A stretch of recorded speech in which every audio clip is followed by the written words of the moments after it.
జింకే కాదు. Watch our web series Constable Kanakam streaming now only on ETV Win app.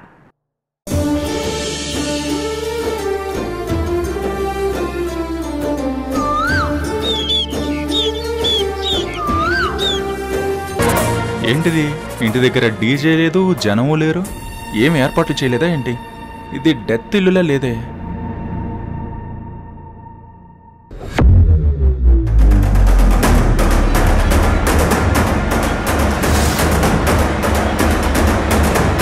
ఏంటి కార్తీక, నేను వచ్చేసరికి devil చనిపోయిందని పరామర్శించడానికి వచ్చిపోయే జనాలతో ఇల్లంతా హడావుడిగా ఉంటుంది అనుకుంటే ఇంత సైలెంట్గా ఉందేంటి?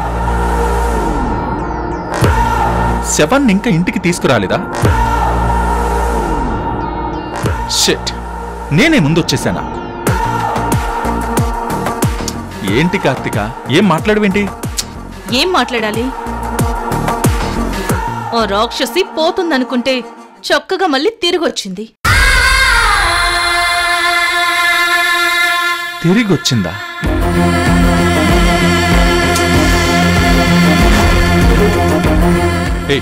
ఇందాక ఫోన్లో ఏదో చెప్పావు. చెప్పాను, అది మళ్ళీ ఇంటికి తిరిగి రాదు అనుకునే చెప్పాను.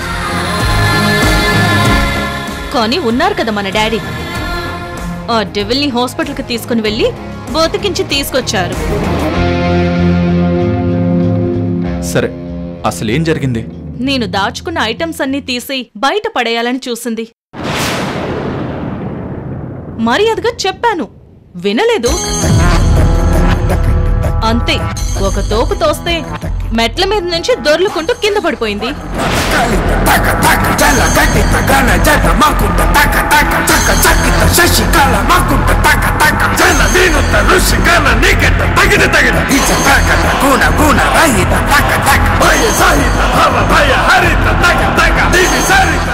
ఖచ్చితంగా పోయిందని అనుకున్నాను, కానీ మళ్ళీ తిరిగొచ్చింది.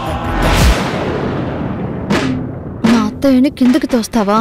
నేనేం చేసిన పాపం లేదు, నీ పని చెప్తా.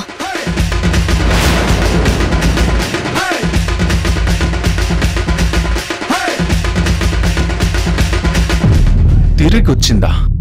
నువ్వు చెప్పిన దాన్ని బట్టి ఈ పాటికి టపా కట్టేసి ఉంటుంది.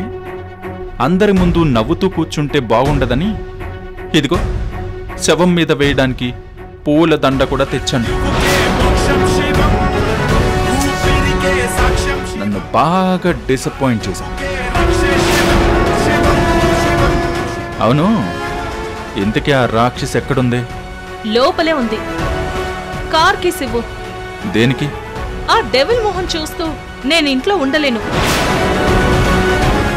బయటకు వెళ్తాను. ఇవ్వన్నయ్యా. తల్లి, నువ్వు కార్ డ్రైవింగ్ చేస్తే ఎలా ఉంటుందో నాకు బాగా తెలుసు. వెళ్ళేటప్పుడు బాగానే వెళ్తావు, వచ్చేటప్పుడు ఎలాగో వస్తావు. క్యాబ్లో వెళ్ళు. అక్కడికి నువ్వేదో ఇంటికి కరెక్ట్గా వస్తున్నట్టు మాట్లాడుతున్నావు.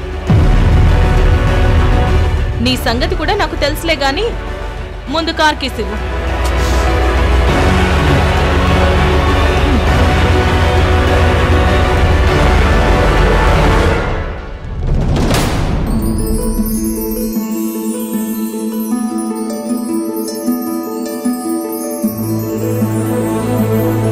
టాబ్లెట్స్ మాత్రం టైం ప్రకారం వేసుకోవాలని డాక్టర్ మరీ చెప్పాడమ్మా. మెడిసిన్స్ ఏమాత్రం లేట్ అయినా కూడా ప్రాబ్లం అవుతుంది. డాడీ, నేనున్నాను కదా, ఏ టైంలో ఏమివ్వాలో మొత్తం నేను చూసుకుంటాను. అమ్మగారు, ఇదిగోండమ్మ కాఫీ. ఇప్పుడు నాకేం వద్దు. బాలేదా అనివమ్మా, ఇటువు. కొంచెం తాగమ్మా, కాస్త ఎనర్జీ వస్తుంది.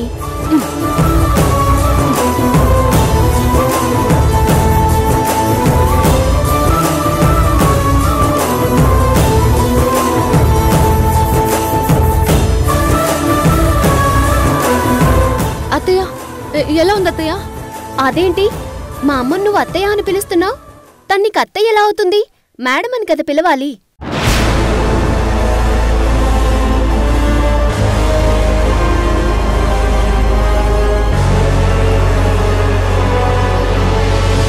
చెప్పు, ఎందుకలా పిలిచావు?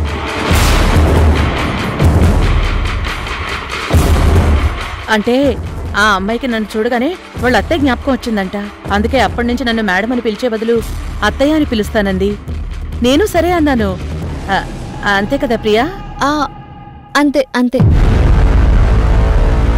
అవునమ్మా, వాళ్ళ అత్తయ్య అంటే అమ్మాయికి చాలా ఇష్టం అంట. వాళ్ళ అత్తయ్యని మీ అమ్మలో చూసుకుంటోంది. అయినా ఇదేమో ఆఫీస్ కాదు కదమ్మా. ఆఫీసులో అయితే మేడం అని పిలవాలి. ఇంట్లో ఆంటీ అని పిలిచే బదులు తెలుగులో అత్తయ్య అని పిలుస్తోంది. తప్పే ఉంది? సరేలే, ఎలా పిలిస్తే ఏముంది? మా అమ్మకి ఓకే అయితే నువ్వు ఎలా పిలిచినా పర్లేదు. థ్యాంక్ యూ అత్తయ్య. ఇంతకు మీకు ఎలా ఉంది? పర్వాలేదు, బాగానే ఉంది. నువ్వేంట్రా ఇలా వచ్చావు? ఏంటి, మీ ఆవిడికేదో దెబ్బ తగిలిందంట? ఈ పాటికి చనిపోయి ఉంటుంది అనుకున్నాను. బతికే ఉందేంటి? కృష్ణ, హలో, మీరు కాస్త సైలెంట్గా ఉంటారా? ఎవరితో ఎలా మాట్లాడాలో నాకు బాగా తెలుసు. మీరే నాకు సలహాలు ఇవ్వాల్సిన అవసరం లేదు. ఏయ్ చూడు, తప్పించుకుంటే తప్పించుకున్నావేమో కానీ ఈసారి మాత్రం నీకు ఆ ఛాన్స్ దొరకదులే. ఈసారి ఖచ్చితంగా నీ ప్రాణం పోయేలా కొట్టమని కార్తీకకి చెప్తాను. కృష్ణ, తన గురించి ఇంకొక మాట మాట్లాడినా కూడా నేను ఊరుకోను. నేను ఇలాగే మాట్లాడతాను. అసలు ఆవిడ్ని కాదు, మిమ్మల్ని అనాలి. అనవసరంగా ఈవిడ్ని తీసుకొచ్చి ఇంట్లో పెట్టి మా అందరికీ మనశ్శాంతి లేకుండా చేస్తున్నారు.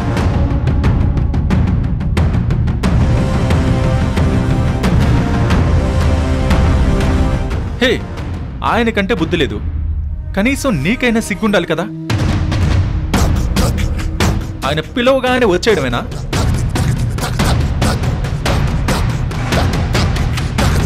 పైగా పిల్లల కోసం వచ్చినట్టు వేదవ బిల్డప్.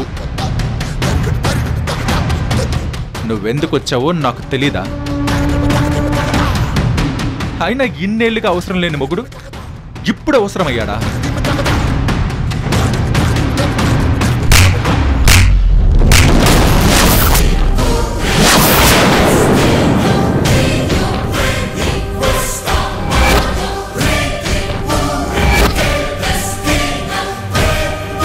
ఏయ్,